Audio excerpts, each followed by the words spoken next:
Bom dia, bem dispostos. Sejam todos bem-vindos. Vamos para o nosso 28º da nossa jornada Uma Vida com Propósitos.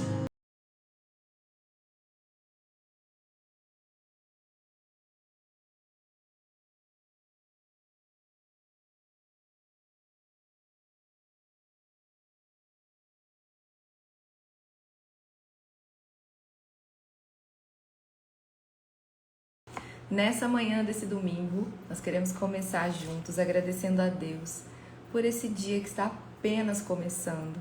Que esse dia seja incrivelmente abençoado, que nós nos sintamos incrivelmente protegidos e cuidados, amados por Deus, e que tudo que vamos hoje ler, tanto aqui quanto no nosso 5º dia da nosso devocional de Quaresma, que possa cair ao nosso coração e encontrar um terreno apropriado para crescer e para produzir frutos de sabedoria, de bênçãos, de paz e de boas escolhas nas nossas vidas como cristãos.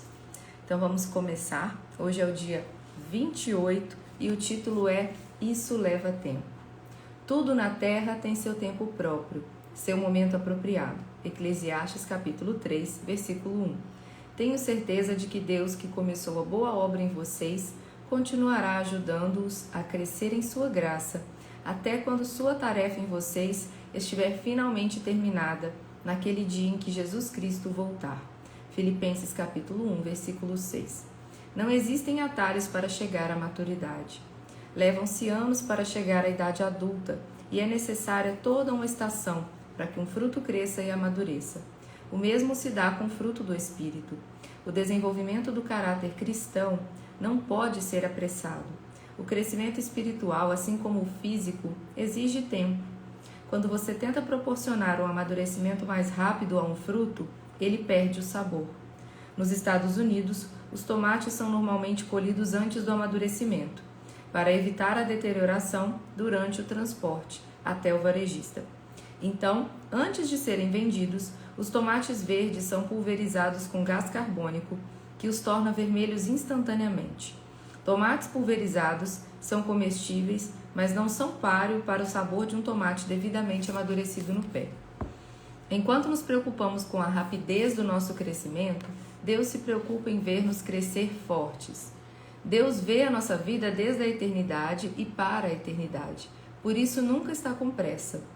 Lane Adams certa vez comparou o processo de crescimento espiritual com a estratégia usada pelos aliados durante a Segunda Guerra Mundial na libertação das ilhas do Pacífico Sul. A primeira ação era preparar o terreno da ilha, enfraquecendo a resistência, lançando bombas dos navios contra os fortes ao longo da costa. A seguir, um pequeno grupo de fuzileiros desembarcava e estabelecia uma cabeça de praia, minúscula parte da ilha que podiam controlar. Depois que a cabeça de praia estava segura, começava um longo processo de libertação do restante da ilha pouco a pouco. Com o tempo, toda a ilha ficaria sob controle dos aliados, mas sempre à custa de violentas batalhas.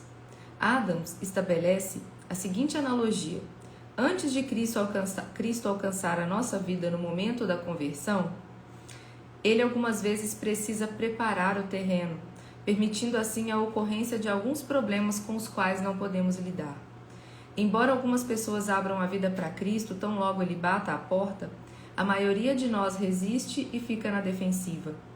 A experiência mais comum antes da conversão é ouvir Jesus dizendo: "Eis que estou à porta e bombardeio". No instante em que você abre espaço para Cristo, Deus estabelece uma cabeça de praia em sua vida.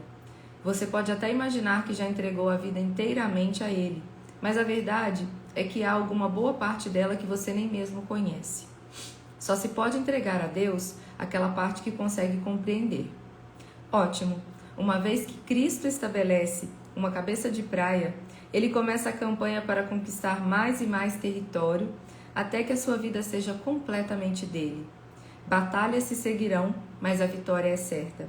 Temos a promessa de que aquele que começou a boa obra em vocês vai completá-la até o dia de Jesus Cristo Jesus. Filipenses capítulo 1, versículo 6. Discipulado é o processo no qual se toma a forma de Cristo. A Bíblia diz: a fim de que o corpo todo seja edificado, até chegar o tempo em que na unidade da fé em comum e no conhecimento em comum do Filho de Deus, alcancemos a verdadeira maturidade. Aquela medida de desenvolvimento implícita na expressão a plenitude de Cristo, Efésios capítulo 4, versículo 13.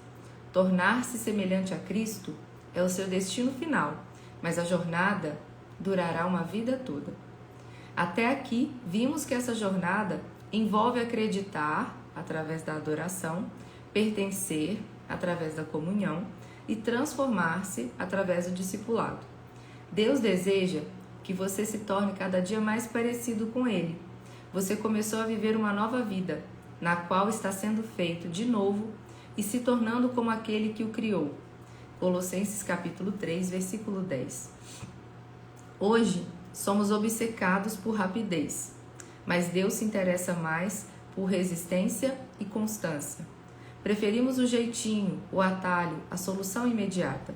Queremos um sermão, um seminário ou uma experiência que resolva instantaneamente todos os nossos problemas, retire todas as nossas tentações e alivie o sofrimento.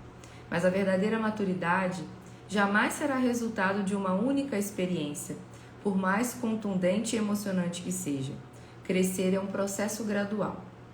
A Bíblia diz: somos transfigurados como o Messias e a nossa vida se torna cada vez mais deslumbrante à medida que Deus entra em nossa vida e nos tornamos como Ele.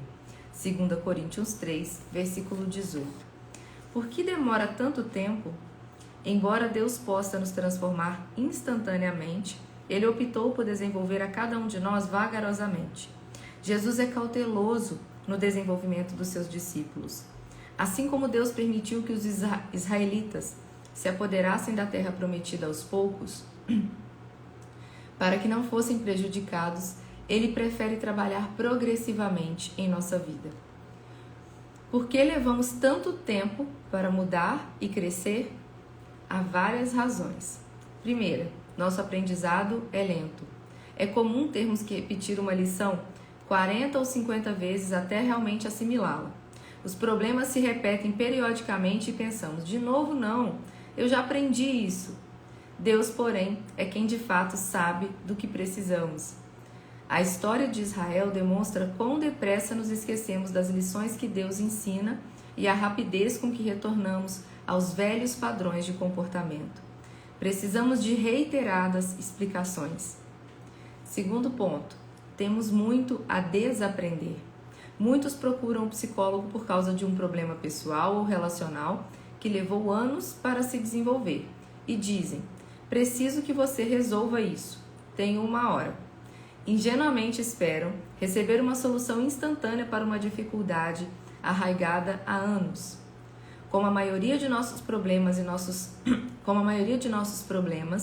e todos os nossos hábitos ruins não se desenvolvem da noite para o dia, e é impraticável imaginar que possam desaparecer num piscar de olhos. Não há pílula, oração ou teoria que desfaça instantaneamente os danos causados por um longo período. É necessário um trabalho comprometido para todas as remoções e substituições necessárias. A Bíblia chama isso de despir-se do velho homem e revestir-se do novo homem.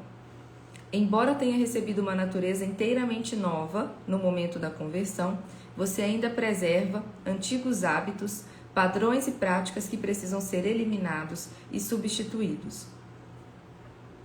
Essas duas coisas aqui eu quero comentar algo com vocês.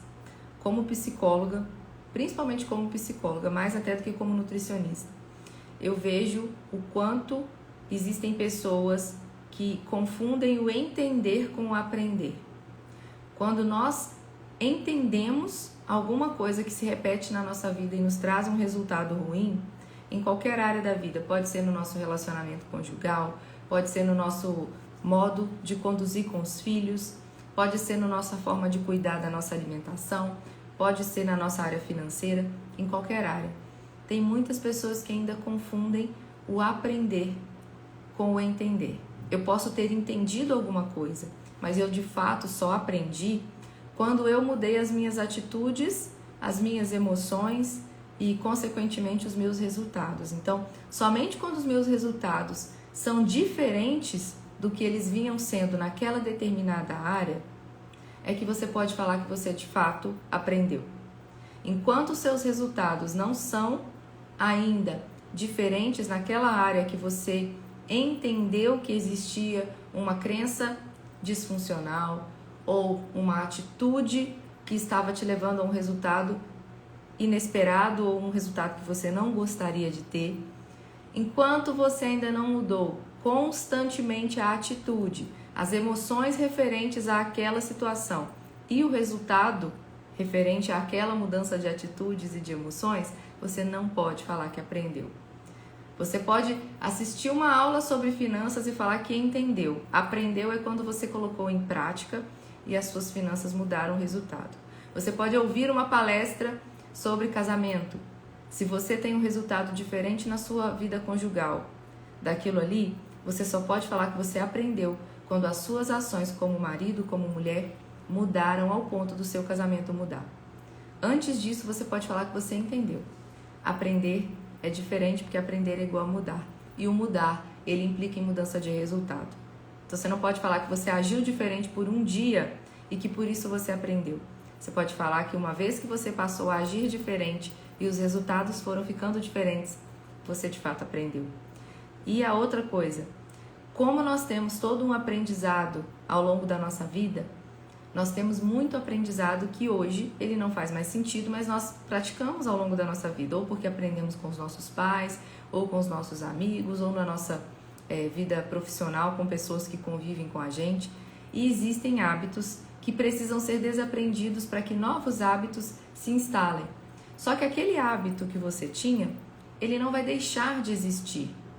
Ele vai continuar aí, latente, pronto para poder entrar em prática, bastando você ficar desatento. Então, todas as atitudes disfuncionais que você já teve na sua vida, que te trouxeram algum prejuízo, de qualquer área que seja, quando você aprendeu a prejudicar a sua saúde com a alimentação disfuncional para você, aprendeu a prejudicar a sua vida financeira, aprendeu a prejudicar a sua vida conjugal, aprendeu a prejudicar a conduta com seus filhos de forma que eles passaram a ter comportamentos que você não queria que eles tivessem, você não vai deixar de ter esse hábito, ele apenas vai ficar o quê? Mais adormecido, porque vai vir um outro hábito que vai predominar diante dele, porque você intencionalmente está fazendo diferente. Você não só entendeu como você está agindo diferente, mesmo que essas ações sejam difíceis, mesmo que essas ações sejam desgastantes, mesmo que essas ações sejam, às vezes, de dizer não para o que você quer fazer naquele momento, mas não é o que vai trazer o resultado que você precisa na sua vida, naquela área que você precisa instaurar um novo hábito, tá? Então, eu queria deixar esse comentário aqui com vocês, porque é uma coisa que eu vejo acontecer o tempo todo. E já vi muita gente também chegar para mim, para começar a fazer terapia, e perguntar assim: quantas sessões você acha que eu preciso para resolver tal coisa? Um dos que mais acontece é paciente que quer fazer cirurgia bariátrica, e aí procura o meu atendimento, porque sabe que eu sou nutricionista e psicóloga, e aí a pessoa pergunta assim: quantas sessões eu preciso para a bariátrica? O paciente que chegou ao ponto de se candidatar a fazer uma cirurgia bariátrica é porque ele chegou a um ponto extremo de excesso de peso e ele precisa da mudança da mentalidade e ele precisa de um aprendizado, de uma nova dinâmica da alimentação. Se ele não vivencia esse processo, e esse processo ele não é um processo do dia para a noite, ela não aprendeu o hábito que levou ela a desejar fazer uma bariátrica do dia para a noite. Então essa pessoa ela precisa entrar em um acompanhamento profissional antes da cirurgia e após a cirurgia e se manter nesse acompanhamento, que ela vai precisar transformar a mentalidade dela. Ela vai precisar aprender uma nova maneira de se alimentar. Ela vai aprender a conhecer o corpo dela num novo formato agora não de tamanho apenas, porque o tamanho vai ser com o tempo que ele vai reduzir, mas num novo formato e condições de conseguir se alimentar. Percebem? Então, isso não é do dia para a noite. Tem pessoas que vêm exatamente com essa pergunta: quantas sessões você acha que eu preciso? É um processo. E quem não quiser se responsabilizar pelo processo vai pagar o preço de não querer se responsabilizar pelo processo. Isso é um fato. A nossa vida, ela requer paciência. A gente tem a tecnologia que torna tudo muito rápido, mas com gente é diferente. O nosso processo de amadurecimento, ele não acontece na medida do que nós queremos, mas sim na medida do que nós permitimos que ele aconteça. Na medida que nós paramos de resistir ao que precisa ser feito. À medida que nós paramos de ser negligentes com várias coisas. Quanta negligência existe por trás daquilo que você quer ver mudar e não muda? Para de ser negligente. Abraça a vida que você quer realmente construir e se empenha nisso. Você viu aqui que Deus não tem pressa no sentido de te ver desenvolver. Ele sabe que está te preparando para a eternidade. Então, por que você quer ter pressa para resolver alguma coisa que você passou anos fazendo de uma forma diferente? E quando eu falo isso, não é para ser acomodado. É para que você tenha paciência com o seu processo. É para que você tenha paciência com o tempo que vai ser necessário para você desaprender algumas atitudes como principais atitudes. Talvez você é impaciente, ignorante, levanta a voz por qualquer coisa. Talvez você é reativo demais. Talvez você é medroso demais, tem medo de tudo, evita dar o primeiro passo em tudo. Tenha paciência com você. Eu não estou dizendo para seja acomodado. Não, tenha paciência. Lídia, mas eu não tenho. Peça a Deus, Senhor, me concede a graça da paciência. Dá-me um espírito paciente, Senhor. Conta com o auxílio do Espírito Santo, você não precisa fazer sozinho, mas tenha paciência com você, tá bom? E com o seu processo. O terceiro ponto aqui, tá? Que é o porquê levamos tanto tempo para mudar e para crescer. A primeira razão que eu ensinei foi: nosso aprendizado é lento. A segunda é: temos muito a desaprender. A terceira, agora, que eu vou ler agora: temos medo de humildemente encarar a verdade a respeito de nós mesmos. Já destaquei que a verdade nos libertará, mas com frequência ela nos torna, antes de tudo, infelizes. Quantas vezes você se depara com uma verdade sobre você e que ela realmente ela vai te tornar, naquele momento, infeliz naquele momento. Quando você se depara e fala: meu Deus, como é que isso aqui esteve diante dos meus olhos a vida toda e eu nunca percebi, né? O medo do que podemos descobrir se encararmos honestamente os defeitos do nosso caráter nos mantém no cárcere da negação. Somente depois de permitir que Deus resplandeça a luz da sua verdade sobre as nossas faltas, fracassos e traumas, é que podemos começar a trabalhar neles. É por isso que não podemos crescer sem uma postura humilde e receptiva ao ensino. Coloca a mão aí no seu coração e fala assim: eu sou uma eterna aprendiz. Você, homem, fala: eu sou um eterno aprendiz, tá? Eu sou uma eterna aprendiz em todas as áreas da minha vida. Uma eterna aprendiz na minha espiritualidade, uma eterna aprendiz nas minhas carreiras, uma eterna aprendiz enquanto pessoa, porque eu sempre terei, desculpa gente, coisas novas a aprender. Sempre terei coisas novas a aprender, a modificar e a melhorar em mim. E você também. Então se coloque numa posição. E quando você se coloca numa posição de aprendiz, você para de ter uma autocobrança de estar pronto. Faça sabendo que você não precisa estar pronto para fazer. Se colocar na posição de aprendiz não é te colocar acomodado e postergando o que você precisa fazer. Se colocar na posição de uma eterna aprendiz é entender que você vai continuar aprendendo sempre e que isso não pode ser uma condição para você deixar para fazer depois. Se eu sou uma eterna aprendiz, quer dizer que se eu deixar para amanhã, para depois de amanhã, eu ainda sou uma eterna aprendiz, e aí? Então eu faço agora, ainda que eu não me sinta pronta, porque eu sei que eu conto com o auxílio de Deus, eu sei que eu conto com a minha capacidade de consertar, de corrigir, de melhorar. Então eu não tenho por que adiar o que eu preciso fazer esperando ficar pronto, porque eu nunca vou estar. Eu sou uma eterna aprendiz, eu sempre vou ter coisas a melhorar, e você também, tá? Somente depois que você permitir que Deus resplandeça a luz da sua verdade sobre as nossas faltas, fracassos e traumas é que podemos começar a trabalhar neles. É por isso que não podemos crescer sem uma postura humilde e receptiva ao ensino. Estou repetindo o último parágrafo. Agora, a quarta razão pela qual demoramos tanto a crescer. Crescer é quase sempre doloroso e assustador. Não há crescimento sem mudanças, não existem mudanças sem medo ou sem perdas e não há perdas sem dor. Toda mudança envolve algum tipo de perda. Você deve se livrar dos velhos hábitos para experimentar os novos. Tememos essas perdas mesmo que os nossos antigos costumes estejam fadados ao fracasso, pois como um par de sapatos usados eram ao menos confortáveis e pessoais. Ou seja, entenda que todo aprendizado e crescimento vai implicar em perdas. Para você ganhar algo, você vai perder algo. E o perder algo pode ser algo que você tinha de confortável, de que você não tinha que enfrentar. Pode ser algo de um hábito ou um vício que você vai ter que se desvestir dele. E tudo isso vai causar dor. Então, uma das razões pela qual o crescimento ele é evitado, né, é que crescer é doloroso e assustador, mas vale a pena. E nós não estamos aqui para ficar involuídos, a gente precisa nós precisamos nos desenvolver, tá? Em todas as áreas da nossa vida. É comum as pessoas destacarem a sua identidade em torno dos defeitos. Elas dizem: é meu jeito de ser, eu sou desse jeito. A preocupação inconsciente é que, livres de um hábito, de uma dor ou de uma inibição, elas não sabem quem elas irão se tornar. Esse medo pode certamente retardar o crescimento.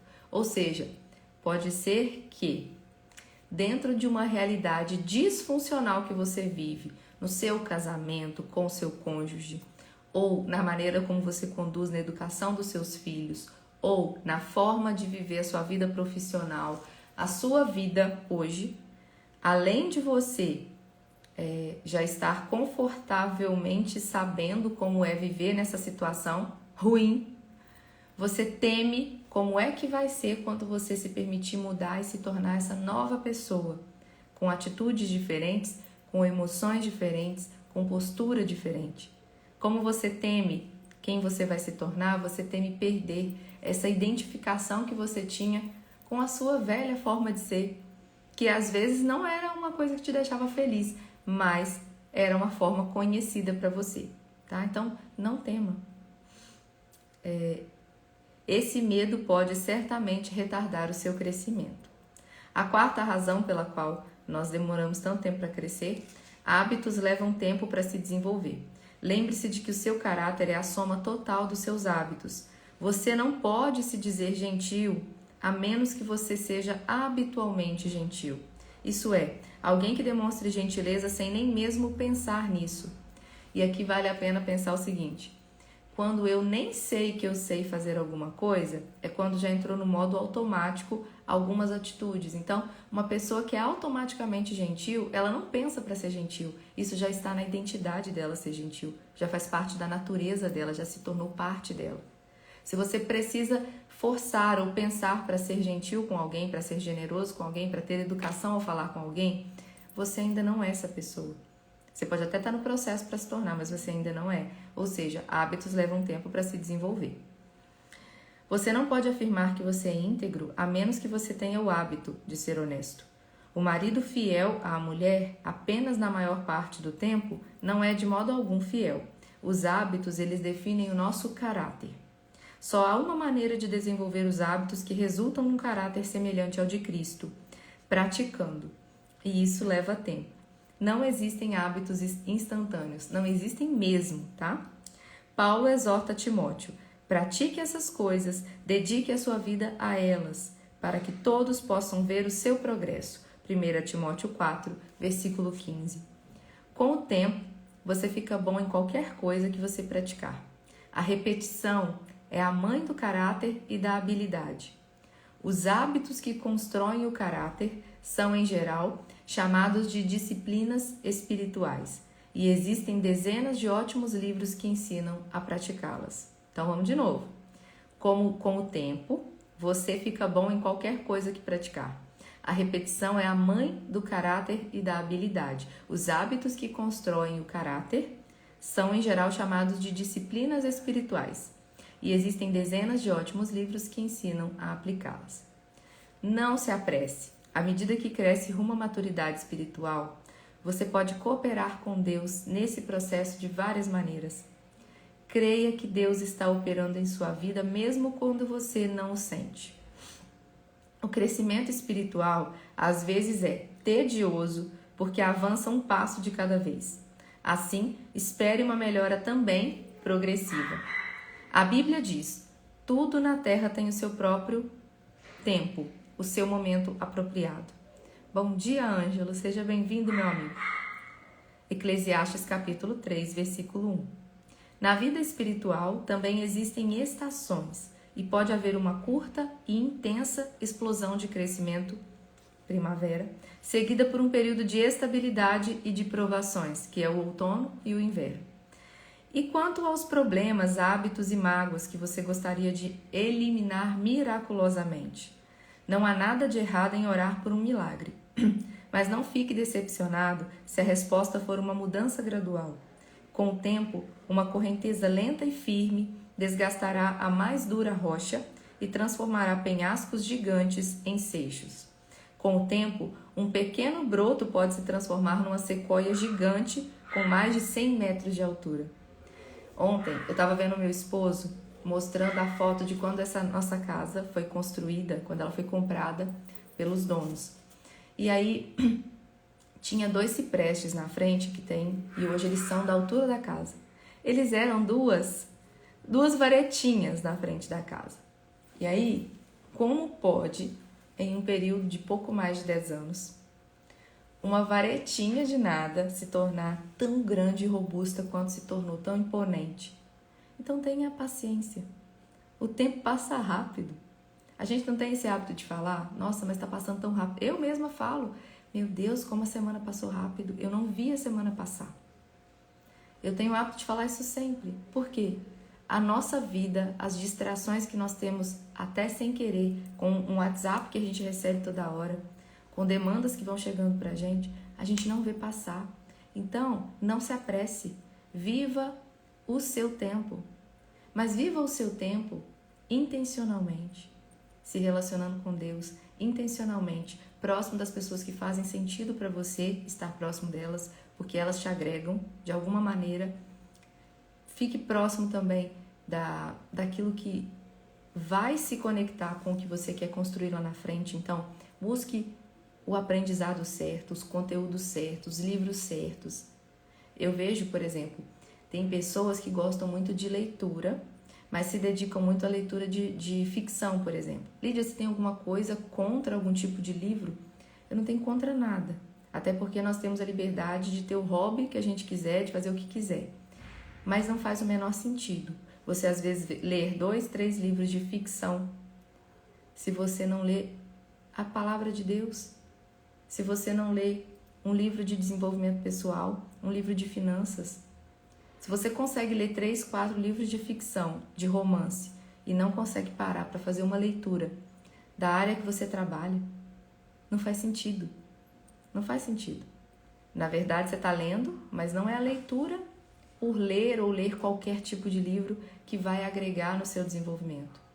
Você pode ler ou assistir uma série? Pode. Agora, quando isso se torna uma constante e você dedica apenas a leituras desse tipo, por exemplo, o que está te impedindo de repente pegar um outro tipo de leitura? Ou se você é cristão, o que está te impedindo de pegar a palavra de Deus e ler um pouco todos os dias?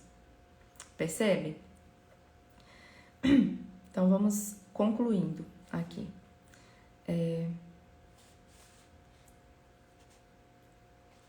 Mantenha um registro das suas lições aprendidas. Não se trata de um diário dos acontecimentos, mas do registro daquilo que você aprendeu. Anote esclarecimentos e lições de vida que Deus lhe transmite a respeito dele, de você, da vida, dos relacionamentos e de tudo mais. Registre-os para que você possa revisá-los, relembrá-los e transmiti-los para a próxima geração. Será que você mantém uma anotação das coisas que você vai aprendendo com a palavra de Deus? Igual aqui desse devocional que a gente está fazendo. Você mantém um registro das coisas que mais estão fazendo sentido para você?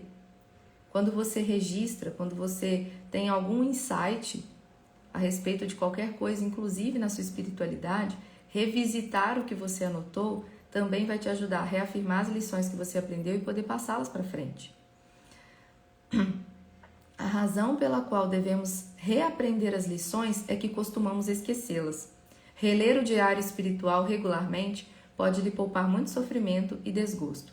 A Bíblia diz: é fundamental que nos apeguemos com firmeza ao que ouvimos, para que não nos desviemos. Hebreus capítulo 2, versículo 1. Seja paciente com Deus e com você mesmo. Uma das frustrações da vida é que o cronograma de Deus raramente é igual ao nosso. Estamos quase sempre apressados, enquanto Deus não está. Talvez você se sinta frustrado com o progresso aparentemente lento que está fazendo. Não se esqueça de que Deus nunca é apressado, mas sempre é pontual. Ele usará todo o seu tempo de vida a fim de te preparar para a sua função na eternidade. A Bíblia é cheia de exemplos em que Deus utiliza longos processos para desenvolver o caráter, especialmente o dos líderes. Ele levou 80 anos para preparar Moisés, incluindo 40 no deserto por 14.600 dias. Moisés ficou esperando e matutando. Será que está na hora? Mas Deus continuava dizendo: ainda não. Ao contrário do que anunciam os títulos de livros que fazem sucesso, não existem passos suaves para a maturidade e nem segredos da santidade instantânea. Quando Deus quer fazer um cogumelo, Ele o faz do dia para a noite, Ele o faz da noite para o dia. Mas quando quer fazer um carvalho gigante, Ele leva 100 anos. Grandes almas são desenvolvidas por meio de lutas, tempestades e períodos de sofrimento. Tenha paciência com o processo. Tiago aconselha: por isso, não desistam facilmente. Essa perseverança os ajudará a amadurecer e a desenvolver plenamente o caráter de vocês. Tiago capítulo 1, versículo 4. Vou comentar uma coisa com vocês aqui. Vocês já ouviram falar de pessoas que conseguiram um sucesso de um dia para o outro no seguinte sentido: a pessoa ela era uma pessoa pobre, ela era uma pessoa de uma classe baixa, vivia num ambiente muito, muito paupérrimo mesmo, não tinha nem o que comer e o que vestir direito. E aí essa pessoa, de alguma maneira, ela conseguiu, principalmente por meio das tecnologias, da internet, ela conseguiu crescer e se tornar alguém muito famoso e passou a ganhar muito dinheiro num período de tempo muito curto. E aí essa pessoa, de repente você ouve falar que essa pessoa está afundada nas drogas, você ouve falar que essa pessoa está com depressão, você ouve falar que essa pessoa está mal, e aí ela de repente ela precisa até parar, se afastar do meio onde ela está sendo exposta publicamente para ela se recuperar. Todo mundo já ouviu falar isso, não já? Não é com todo mundo que isso acontece, tá? Mas eu quero usar esse exemplo para falar o seguinte: quando uma pessoa tem do dia para a noite uma mudança muito brusca, e essa mudança muito brusca, o emocional, o espiritual, ela não dá conta de acompanhar essa mudança, é uma questão de tempo para ela de repente não sustentar isso com a saúde emocional dela e se afundar em alguma coisa. Por quê? Porque a gente precisa a gente é forjado com as nossas experiências, a gente é forjado com as frustrações naturais da vida. A vida não acontece do jeito que a gente quer e na hora que a gente quer. Então, quem não teve essa experiência de ser forjado na vida, uma pessoa, por exemplo, que nunca passou por frustração porque o pai e a mãe super protegeu demais. Qualquer pequena frustração que essa pessoa é exposta, ela adoece, ela não dá conta, ela paralisa. Por quê? Porque ela não teve uma preparação do caráter, do temperamento, ela não foi forjada. Então, vocês que estão aqui, que são pais e mães, tá? Preparem os filhos de vocês para a vida. Não tenham medo de frustrar os filhos de vocês dentro de princípios e valores que vocês sabem que são importantes. Porque se você quer poupar e privar o seu filho de qualquer não, de qualquer coisa que você acha que vai causar uma frustração nele, você está despreparando ele para a vida. Então, dentro da casa de vocês, dentro do lar de vocês, é o ambiente certo para frustrar o filho de vocês da melhor forma possível, para que ele seja preparado para a vida, porque a vida vai frustrá-lo. E o filho ou filha que foi super protegido e poupado de todo e qualquer não, de todo e qualquer sofrimento, é um fraco, que adoece, que daqui a pouco vai estar tomando remédio para TDAH, porque vão falar que ele tem déficit de atenção, não sei o quê. É a criança sem limites e que por qualquer motivo ela não dá conta de lidar com nada. Lídia, de onde você está tirando isso? Eu sou psicóloga, eu atendo essa realidade nos lares de muitas famílias. Tanto o filho fruto de uma não frustração, quanto os pais que se perderam nesse processo de nunca frustrar os filhos. Então, assim como esse processo que a gente está lendo aqui, também na nossa casa, na nossa forma de ser pai e mãe, eu em breve espero ser mãe, se eu não frustrar os filhos que Deus me der, dentro de princípios e valores, para ensiná-los como a vida é, pensando que, mas eu sou mãe, não quero ver sofrer, ninguém tem que querer ver sofrer, mas existem nãos necessários, e o não é a palavra mais doce que você vai poder falar para o seu filho. Só que é um não pelo motivo certo, da forma certa, na hora certa. Educar filhos é um dos maiores desafios, eu acredito, que o ser humano pode ter. Porque você está preparando um outro ser humano para a vida. É uma das maiores responsabilidades. Tem gente que não devia ter sido pai e mãe. Se for olhar pela forma como está conduzindo, está despreparando outras pessoas, está criando despreparados para a vida, né? Então, assim, tenham a responsabilidade de vocês e entendam que frustrar faz parte. E faz parte não de qualquer jeito e não de qualquer maneira. Lídia, como é que eu faço? Pede o auxílio de Deus, do Espírito Santo de Deus. Se envolva com a palavra de Deus, adquira sabedoria, para que você possa ter sabedoria no seu lar, para conduzir com os seus filhos, para conduzir no seu casamento, tá? Obrigada, Elisa. Obrigada, minha amiga. Eu tenho certeza que você também já está sendo uma mãe maravilhosa, tá? Pro Bernardo.